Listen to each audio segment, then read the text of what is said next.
having a fantastic day. As I'm talking to you here, I'm going to share this on my page if I can here. We are talking about rip currents today. And if you are a beach lover like I am, if you're an adult, you need to hear this lesson. If you're a kid, you need to hear this lesson because this is something that could really impact everybody. Even the best of swimmers can get caught in a rip current, and it can be very, very dangerous. So as we do this, I'm trying to multitask here. I may be able to do it. I may not.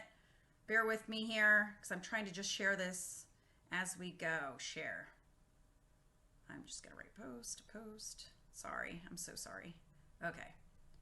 Watch today's world of weather on rip currents. This is what you call multitasking. And I spelled it wrong, of course. Fix it. Currents. Okay, posted. There we go. Now we can start our lesson. Now, does anybody know what a rip current is?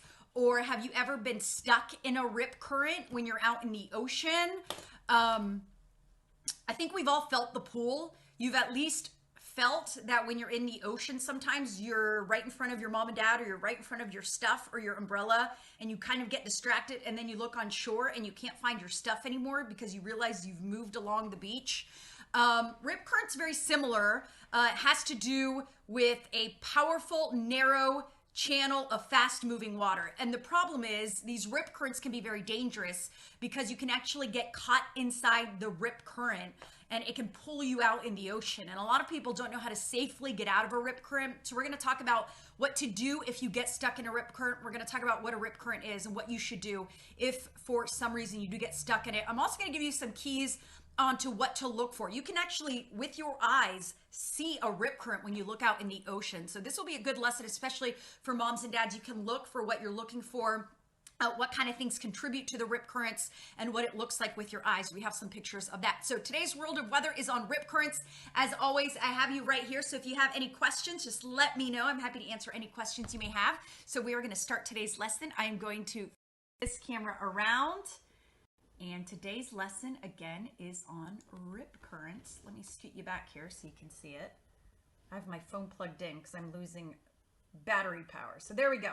World of weather. Today's is on rip currents. Now, we've talked about what tides are. High tide and low tide. They happen roughly, you see 2 high tides and 2 low tides in a 24-hour period, and it has to do with the gravitational pull of the moon. If you missed my lesson on high tides, make sure you go back and watch it. It's really interesting. Basically, the gravity, the pull of the moon is what causes the high tide.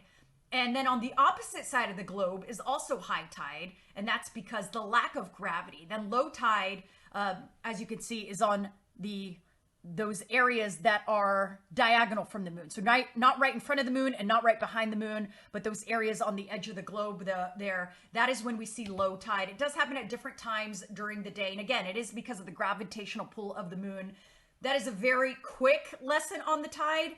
But go back and watch my lesson, my world of weather. I think it was about 2 weeks ago. If you go to our website, cbs46.com, click on the world of weather, or on our streaming app, you can find that lesson. So there is a tidal range. The tidal range is basically the difference in height between the low tide and the high tide. And again, that tide is because the gravitational pull of the moon. Now, rip currents is what we're talking about today. And rip current can be very dangerous. It does happen in the ocean. Again, we talked about it's a powerful, narrow channel of fast-moving water.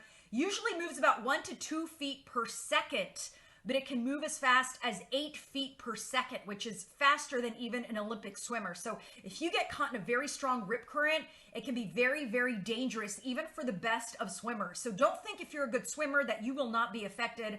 Even the strongest of swimmers can be pulled out in the ocean from a rip current. Now, rip currents happen when the waves travel from deep water to shallow water, and you're going to see it here in an image exactly how it happens. So when the waves travel from deep to shallow water, they break at the shore and they generate currents. You felt it. You know the waves coming in when you're on the beach and you see those waves coming in? Well, they break at the shore and they generate these currents. Now, a rip current forms when these narrow, fast-moving sections of water travel offshore. So again, you have the waves coming in. Those waves break as they move towards the shallow end of the beach, and you get these little channels of water. and they become very fast moving channels of water, and that travels offshore. So it travels not parallel to the beach, but perpendicular to the beach. So it's actually pulling that water away. And again, it can be very, very fast, as much as 8 feet per second. And it could sweep even the strongest swimmer out to sea. So if you're in the beach, let's say you're right here, the waves are coming in, you're fine from the rip current. But if you happen to get in this channel right here where the rip current is happening, it can suck you back out into the ocean. It's a very powerful current. And even if you're swimming towards the beach, so if it's pulling you and you're trying to swim forward, you have this constant energy pulling you further and further back. Now, something to keep in mind, those rip currents stay close to shore and they usually dissipate beyond the line of breaking waves. So normally the rip current is from where the waves begin to the shore. This is where the rip current occurs. Once you get past where those waves form, that rip current does really weaken significantly. So there are two things you want to do if you get caught in a rip current, because again, even the strongest swimmer can be affected. You want to swim parallel to the shore. So let's say you're standing right here where the P is, and all of a sudden you start getting swept back. You don't want to start swimming forward, because you're swimming forward, but the rip current is pulling you back. So it's a never-ending cycle, and you're just going to get super, super tired swimming. So if you get caught in a rip current, you actually want to swim along the shore. So you either want to swim this way or this way. You can pick either west or east along the shore, but you want to keep swimming until you get out of the rip current. And that actually is not very far. Usually a rip current is no more than 80 feet wide or 25 meters wide. So you start swimming and eventually you'll be out of that rip current, and then you can swim on shore safely. Now, another thing you can do is you can actually let the rip current take you. Now, again, if it's a very strong rip current, you don't want to necessarily do that because it can take you fairly far out into the ocean, but you're going to save your energy. Just float, make sure you can breathe, stay above the water, don't waste your energy. Just let the rip current take you if you cannot swim parallel to the beach. Again, the rip current happens where the waves begin. So once it takes you past where those waves begin, the rip current will weaken. Then you can swim parallel to the shore and make it inward. So both things are good things to do. The important thing to do is not to panic and not to waste your energy. Make sure you stay above the water and stay safe. If you have mom and dad nearby, if you have friends nearby, make sure you let them know. Again, make sure you're breathing, you stay above the water, let them know you're in a rip current.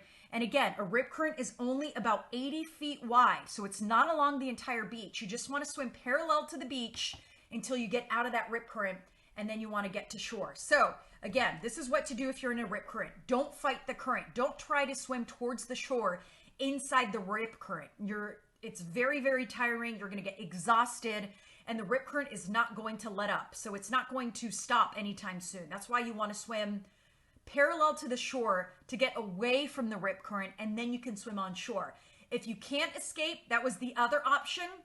You want to float or tread water. It is going to suck you out into the ocean a little further, but eventually the rip current is going to lose its grip. Again, you can swim parallel and then swim on shore.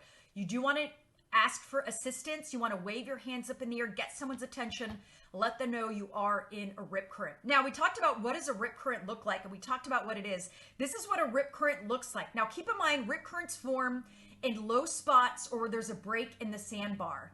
So a sandbar is where it's a little more shallow. When there's a break in that sandbar or low spots, that's where the rip currents tend to form. They can also form near structures, near jetties and piers. So when there's a channel for the water to travel to from, that is normally where you get rip currents. So this is what it looks like. Again, we talked about they're normally not very wide, about 80 feet wide. Again, this is where the waves break. So once the waves break, that's where the rip current starts. And you can see it, it's right here in the middle. That's the rip current. But this is where the waves break. If you're in this part, you're fine. So if you're swimming, if you're playing with your family, let's say you don't realize there's a rip current and you end up playing in this area, all of a sudden that water's coming in and it's getting sucked right back out in this channel. So it's a channel of fast moving water moving away from the beach. So if you get caught in this area, you're going to be sucked back out to the beach. If you get stuck, just swim parallel to the shore. You can see it's not very wide. Swim parallel to the shore in either direction to get out of the rip current, and then you can come safely onto the beach. So again, these rip currents happen where there's breaks low spots or breaks in sandbars. And you can see exactly what it looks like right there. That is what a rip current looks like. You can see the waves coming in, and you can physically see where that water goes back out to the ocean. So that is what a rip current is. Now, some people may ask, what is a riptide? Riptide, another word for rip current. They're the same thing, but really the technical term is a rip current. So rip current is what they're called by the National Weather Service. But some people call it riptides as well. But again, happens in shallow areas where there's a break in a sandbar. It happens near jetties, near piers, and you can see them. Next time you go to the ocean, I want you, as you're deciding where to swim, where to set up your chairs and your umbrellas, you can look in the ocean and see if you can see the rip currents. They're actually very visual. A lot of times you don't realize they're there. You're playing, you're swimming, get stuck in it. It does happen. Again, what you want to do is just swim parallel to the shore until it starts to let its grip, and then you swim onto the beach. Another thing to keep in mind, the bigger the waves, the stronger the action. I know a lot of times you go to the beach and it's really calm. They're related to the strength of the rip current. So if you go and there's huge waves and it's kind of violent and there's a yellow or red flag and you just feel like the water's really rough, that directly correlates to the strength of the rip current. So the rip current is going to be strong and rough if you get caught on it. The other hand, if it's a really serene beach, not a lot of waves, very calm water, not huge waves or strong waves, the rip current is going to be weaker as well. So that's something else to keep in mind. The stronger the waves, the stronger the rip current is going to be. So that is your lesson on rip currents. Let me see if we have any questions. I see everyone here watching. Hey, Wesley is watching from Ackworth. Hi, Adam. Hey, Heidi. Hi, Katie. Everyone, thanks for watching. So that is your lesson on rip currents. Tomorrow we are talking about...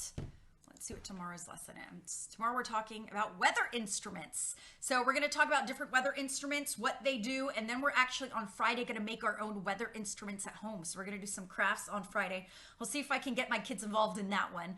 Thank you so much for joining us for today's World of Weather. Again, make sure you tune in at 1:15 tomorrow for another lesson on weather instruments. And I'll see you at 4 o'clock on the CBS 46 News. We're talking about a system in the tropics.